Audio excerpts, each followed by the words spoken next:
হচ্ছে ভগবানের প্রতি ভালোবাসা, কিন্তু আমাদের ভালোবাসা রয়েছে ভগবানের প্রতি। যদি একবার কেউ এখানে বলে দেয় যে যে এখানে হরিনাম করবে তাকে মেরে ফেলা হবে, কেউ আর হরিনাম কেউ করবে না। কেন? আমরা ভগবানের চেয়ে প্রাণকে বেশি ভালোবাসি। কিন্তু যারা প্রাণীর চেয়ে ভগবানকে বেশি ভালোবাসে তারা হরিনাম। কংসরাজ তিনি হরিনাম না করে থাকতে পারেন না। কংসের পিতা হরিনাম না করে থাকতে পারেন না, ভগবানকে সেবা না দিয়ে সেবা গ্রহণ করতে পারেন না। এইভাবে তিনি একদিন হরিনাম করছে, প্রতিদিন হরিনাম করে। একদিন আমার হরিনাম করছে, আর করতে করতে বাইরে দরজা থেকে কংস এখনো শুনে ফেলেছে। কি ব্যাপার? কে হরিনাম করে? যেই না দরজাতে লাথি মেরেছে অমনি দরজা ভেঙে গিয়েছে। বাবা তুমি তুমি আমার রাজ্য থেকে আমার খেয়ে আমার পরে আমারই শত্রুর নাম করছো। ছি বাবা, এই কি আছিস? এক্ষুনি আয়, আমার বাবাকে ঘাট ধরে টানতে টানতে নিয়ে গিয়ে কারাগারে বন্দি। ভাবুন মা, কংস বলছে কে আছিস? আমার পিতাকে নিয়ে গিয়ে টানতে টানতে কারাগারে গিয়ে বন্দি কর। তখন উগ্রসেন বলছে বাবা তুই আমায় কোথায় পাঠাবি? কারাগারে? আরে এতদিন তো আমি কারাগারে বন্দি ছিলাম। কিসের কারাগার? মায়ার কারাগার। মায়া, এই মায়ার কারাগারে আমরা বন্দি, যেখানে বসে হরিনাম আমরা শ্রবণ করি, কিন্তু ঠিক সেইভাবে স্মরণ করি না, সেইভাবে শ্রবণ করি না।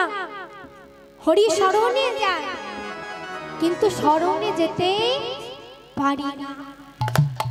ভগবানকে ডাকি, ডাকার মতো ডাকতে পারি। এই হচ্ছে মায়ার কারাগার, যেখানে রাত্রিবেলা ঘুম আসে না, ঘুমের মুড়ি খেয়েও ঘুমলে ঘুম ধরে না, চিন্তা। সেই মায়ার কারাগারে এতদিন আমি বন্দী ছিলাম, যেখানে ভগবানকে আমরা ডাকার মতো ডাকতে পারিনি। আজ তুই আমাকে কারাগারে পাঠাচ্ছিস, পাঠা। সেখানে গিয়ে অন্তত আমি 2 দণ্ড বসে ভগবানের নাম তো করতে পারবো। সেখানে বসে আমি সর্বক্ষণ সদা সর্বদা আমার হরিকে স্মরণ করতে পারবো।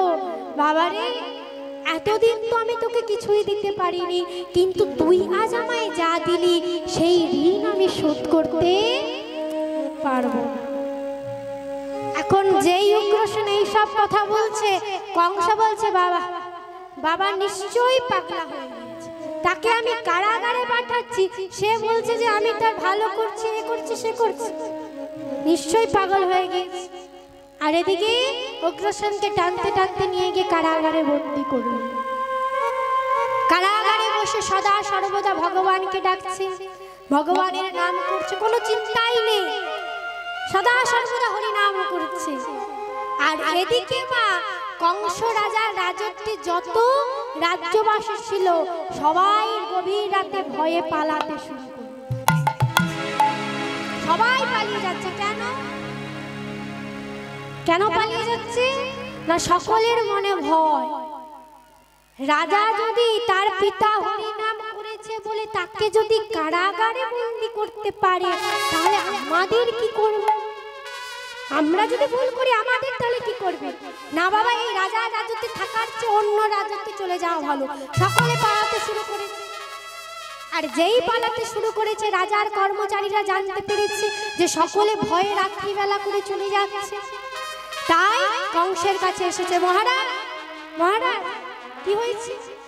না আপনার রাজত্ব থেকে সকলে যে পালাতে শুরু করেছে, কেন? আপনার ভয়ে আপনার রাজ্যবাসী সকলে চলে যাচ্ছে, সকলে চলে যাচ্ছে আমার ভয়। হ্যাঁ মহারাজ, রাজত্বে যদি না রাজ্যবাসী থাকে তাহলে আপনি রাজত্ব করবেন কার উপর?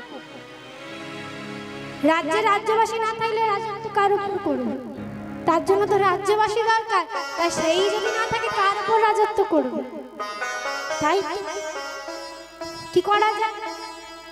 এখন কংস মনে মনে চিন্তা করছে, তাহলে কি করে আমি আমার এই নামটিকে, এই কলুষিত নামটিকে কি করে সুনামে পরিণত করব? সকলে তো বলে যে কংস রাজা হচ্ছে পাপাচারী, দুরাচারী, সকলে বলছে। তাহলে এই নামটাকে কি করে আমি সুনামে পরিণত করব, যাতে সকলে বলে যে না, রাজা কংস হচ্ছে পরম দয়ালু। কি করে সুনামে পরিণত করি?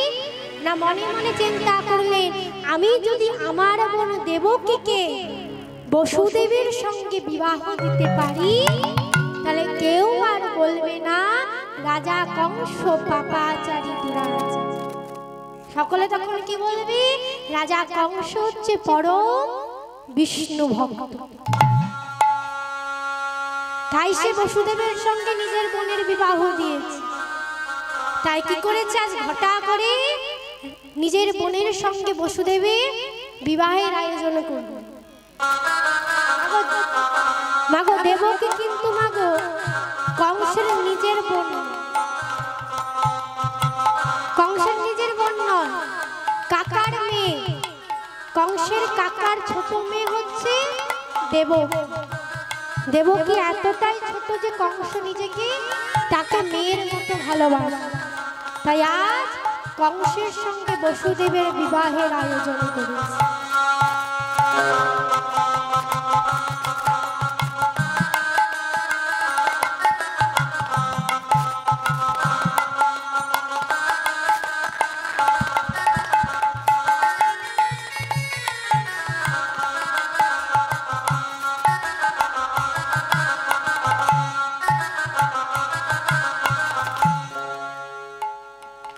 বিবাহের আয়োজন করেছে। আর যেই বিবাহের আয়োজন করেছে, যত রাজ্যবাসী ছিল সকলে জয় জয়কার করতে করতে কংস রাজা রাজ্যের দিকে আসছে। আজ কি আনন্দ মধুপুরে কংসরাজ ভবনে, কি আনন্দ মধুপুরে কংসরাজ ভবনে, কি আনন্দ মধুপুরে কংসরাজ ভবনে, কি আনন্দ মধুপুরে কংসরাজ ভবনে। আনন্দে মগন সবে জয়ধ্বনি করে, আনন্দে মগন সবে জয়ধ্বনি করে, আনন্দে মগন সবে জয়ধ্বনি করে, আনন্দে মগন সবে জয়ধ্বনি করে। আনন্দ ধরে না, আনন্দ ধরে না, আনন্দ ধরে না, আনন্দ ধরে না, মথুরার নর নারী আনন্দ ধরে না, মথুরার নর নারী আনন্দ ধরে না, মথুরার নর নারী আনন্দ ধরে না, মথুরার নর সবাই জয়ধ্বনি করে গো, মথুরার নর নারী জয়ধ্বনি করে গো, মথুরার নর নারী জয়ধ্বনি করে গো। হরি হরি বল। ধরে না, আনন্দ ধরে না, আনন্দ ধরে না। সবাই জয়ধ্বনি করছে। মহারাজ কংসে জয় হো, মহারাজ কংসে জয় হো, মহারাজ কংসে জয়। সকলে জয় জয়কার করছে। নিজের কলুষিত নামটিকে সুনামে পরিণত করে দিল। সকলে মনে মনে ভাবছে কংসরাজ কত বিষ্ণু ভক্ত। এখন মা বিবাহ তো দিয়েছে, কংসরাজ এমন দান করলেন নিজের ভগ্নির বিয়েতে, যে দান কোনোদিন এর আগে পিতা তার কন্যার বিয়েতে করে। ঠিকই দিলেন, মণিমুক্তা দিয়েছে। আর কি কি দিয়েছে? 400 স্বর্ণমণ্ডিত হস্তি, স্বর্ণমালা মণ্ডিত হস্তি, 1800 রথ, 50,000 অশ্ব, আর 200 দাসী দিলেন, যারা দেবকীকে সুন্দর সাজে সজ্জিত করবে। আজ এত কিছু পেয়ে আজ বসুদেব কি করলেন?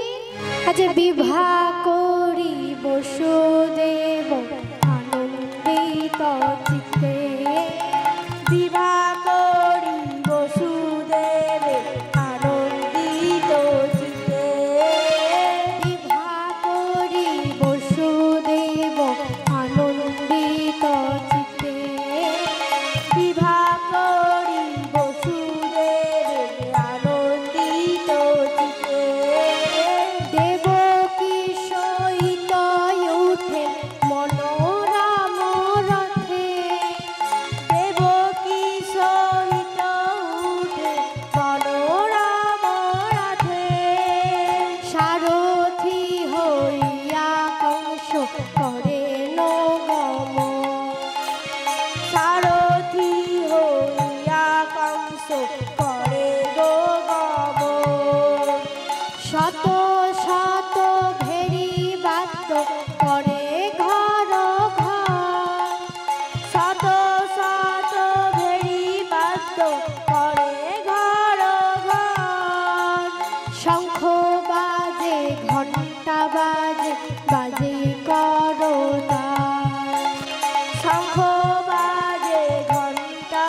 বেগেতে গমন। আজ কি হয়েছে? আজ রথ কে চালাচ্ছে? কংসরা। আজ ভগ্নী আর ভগ্নীর বরকে বসিয়ে রথে করে বসে আজ রথে করে নিয়ে যাচ্ছে। এখন বেগের মতো চলেছে রথ, তীব্র বেগে চলেছে। হঠাৎ আকাশে কে একজন দৈববাণী করে উঠল, নারী কণ্ঠে কেউ একজন দৈববাণী করে উঠল। কি বললে? ওরে কংস, আজ তুমি যাকে রথে করে নিয়ে যাচ্ছ তার পরিণতি কি হবে জানো? কি হবে? তুমি যাহারে লইয়া আনন্দে মাতিয়া, যাহারে লইয়া আনন্দে মাতিয়া, যাহারে লইয়া আনন্দে মাতিয়া, যাহারে লইয়া আনন্দে মাতিয়া, নগরে করিছ গমন, যাহারে লইয়া আনন্দে মাতিয়া, নগরে করিছ গমন। তাহার অষ্টম গর্ভে সন্তানে আসিয়া বধিবে তোমার জীবন, তাহার অষ্টম গর্ভে সন্তান আসিয়া বধিবে তোমার জীবন। তাহার অষ্টম গর্ভে সন্তানে আসিয়া বধিবে তোমার জীবন, তাহার অষ্টম গর্ভে সন্তান আসিয়া বধিবে তোমার জীবন। বলছে কি তুমি আজকে যাকে নিয়ে এত আনন্দে মেতে রথে সারথি হয়ে যাচ্ছ না, তার পরিণতি কি? তার পরিণতি হলো তোমার মৃত্যু। তার অষ্টম গর্ভের সন্তান এসে তোমাকে বধ করবে। যেই বলেছে কে? কে বলল? তুমি কোথায়? তোমাকে তো আমি দেখতে পাচ্ছি না। কে?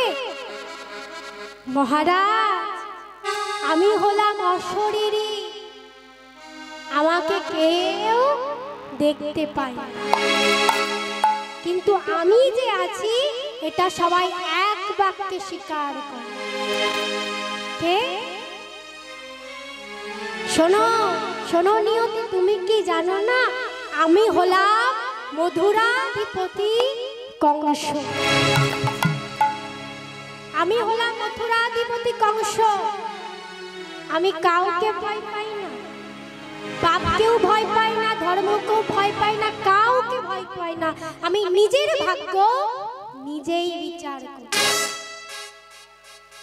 এখন যেই বলেছি নিয়তি বলছে মহারাজ, যখন রক্তের তেজ থাকে তখন সকলে বলে আমি এইটা করতে পারি সেইটা করতে পারি, রক্তের তেজ কমে যায় নিয়তি কেন বাধ্য হতে? আমি চন্দ্রের অদৃষ্টির কথা বলি, ইন্দ্রের অদৃষ্টির কথা বলি, ব্রহ্মার অদৃষ্টির কথা বলি, তাই আজ আমি তোমার অদৃষ্টের কথা বললাম। কিন্তু নিয়তি, তুমি হয়তো জানো না আমি হলাম মথুরাধিপতি কংস। আমি নিজের ভাগ্য কিন্তু নিজেই বিচার করি। এই দেখো, এই মুহূর্তে আমি তোমার চোখের সামনে তোমার ভবিষ্যৎবাণীকে মিথ্যে বলে প্রমাণিত করি। কি করলেন? বোন দেবকীর চুলের মুষ্টি ধরে টানতে টানতে রথ থেকে নামালেন। আজ নামে এক হাতে অস্ত্র নিয়েছে। এই দেখো নিয়তি, আমি এই মুহূর্তে তোমার চোখের সামনে আমার বোন দেবকীর শিরোচ্ছেদ করব। বাহ মহারাজ বাহ, কেমন ভালোবাসা, কেমন ভালোবাসা! একটু আগে যে ভগ্নির জন্য এত ধুমধাম আয়োজন করলেন, এমন ধুমধাম আয়োজন করে বিবাহ দিলেন, তারই এক্ষুনি শিরোচ্ছেদ করতে যাচ্ছে। ছি ছি ছি, এ কেমন ভালোবাসা! এ ভালোবাসা কোথায় দেখা যায়? সংসার। সংসারে এই ভালোবাসা দেখা যায়, স্বার্থ বেশি তো ভালোবাসা বেশি, স্বার্থ কম তো ভালোবাসা কম। সংসার ইতি সংসারম, সরে সরে যায় পরিবর্তনশীল। মাগো, আপনি চাইছেন আপনি কখনো বৃদ্ধ হবেন, হ্যাঁ আপনি চাইছেন আপনি কখনো বৃদ্ধ হবেন না, কিন্তু আপনাকে বৃদ্ধ হতে হবে। আপনি চাইছেন আমার মৃত্যু যাতে না হয়, কিন্তু আপনাকে আপনার মৃত্যু হবে। তাহলে সংসার ইতি সংসারম পরিবর্তনশীল। সংসারে কোনো গুরুত্ব নেই, সংসারে আপনার কোনো গুরুত্ব নেই। আপনি যদি কিছু দিতে পারেন তবেই সংসার আপনাকে গুরুত্ব দেবে, না হলে নয়। কিন্তু আমরা তবুও সংসারের জন্য খেটে মরি, হ্যাঁ সংসারের জন্য খাটতে খাটতে ভগবানকে আর ডাকছে না। শেষের দিনে আমার সংসার যাবে, শেষের দিনে আত্মীয় স্বজন বন্ধু বান্ধব কেউ তোমার সঙ্গে যাবে না, একমাত্র যাবে সেই ভগবান। এই মধুমাখা হরিনাম সংকীর্তন যাকে আমরা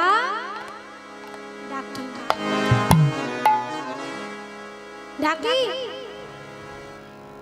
এই পাখিটা কখন এই দেহ ছেড়ে উড়ে চলে যাবে, এই খাঁচা ছেড়ে চলে যাবে কেউ কিন্তু বলতে পারি না। বলতে পারি এই জগতে সকলকে বিশ্বাস করা যায়, সকলকে বিশ্বাস করা যাবে, নিঃশ্বাসকে কোনোদিন বিশ্বাস করা যাবে না।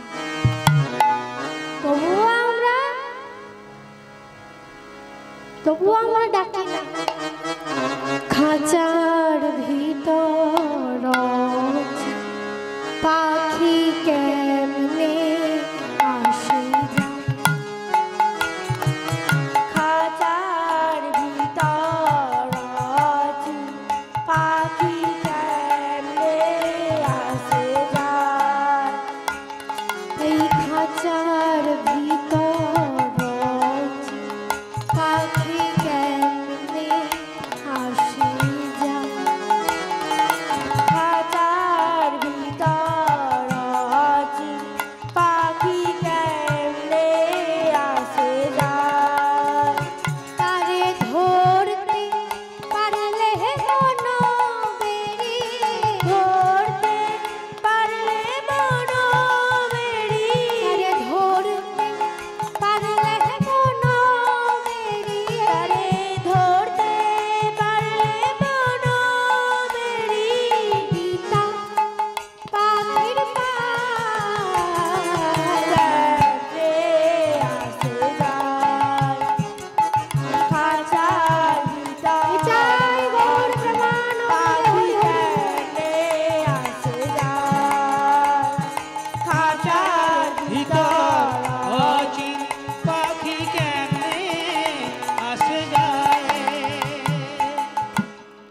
তাহলে খাঁচা ছেড়ে কখনো পাখি উড়ে যাবে কেউ জানে না, কেউ আমরা গ্যারেন্টি দিতে পারবো না। তাই ডাকতে হলে ভগবানকে সময় থাকতে থাকতে ডাকো, শিশুকাল থেকে ডাকো, যৌবন কাল থেকে ডাকো, বৃদ্ধ বয়সে ডেকে লাভ, বৃদ্ধ বয়সে ডেকে লাভ নেই। কিন্তু আমরা দেখবেন মা, কোনো মাকে যদি গিয়ে বলেন ও মা এই যে চলো না আমাদের তো এই গ্রামে একটু হরিনাম হচ্ছে, গিয়ে একটু শ্রবণ করে আসি, হ্যাঁ এখনো অনেক সময় আছে, হরিনাম করার এখন অনেক সময় আছে। মাথার চুলগুলো আগে পাকুক, দাঁতগুলো পড়ে যা, কানে শুনতে পাবো না, চোখে দেখতে পাবো না, ঠিকভাবে চলতে পারবো না, তখন ভগবানকে ডাকবো, তার আগে ডাকবো। ভাগো কত সাধনা করলে এই মানব জন্ম পাওয়া যায়। একবার নয়, দুইবার নয়, 84 লক্ষবার এই পৃথিবীটাকে ভ্রমণ করেছি, তবেই এত সুন্দর মানব জন্ম পেয়েছি। এই মানব জনম পেতে গেলে অনেক সাধনা করতে হয়, তবেই পাওয়া যায়। সব থেকে শ্রেষ্ঠ জনম কোনটা? এই মানব জনম। জলজা নবলক্ষানি স্থাবরা বিংশতি কৃমিয়া রুদ্র সংখ্যক পক্ষিণং 10 লক্ষ কর ত্রিংশ লক্ষানে পশু মানুষ্য চতুর্লক্ষানে মানব। জলজা নবলক্ষানি জলের প্রাণী হয়েছে 9 লক্ষ বার। স্থাবর বৃক্ষকুলে জন্ম নিয়েছি 20 লক্ষ বার। কীট পতঙ্গ হয়েছে 11 লক্ষ বার। পক্ষীকুলে জন্ম নিয়েছি 10 লক্ষ বার। আর পশুকুলে জন্ম নিয়েছি 30 লক্ষ বার। এতবার এই পৃথিবীটাকে ভ্রমণ করেছি, কত কেঁদেছি, কত ডেকেছি হে গোবিন্দ, যে জনম পেলে তোমার সেবা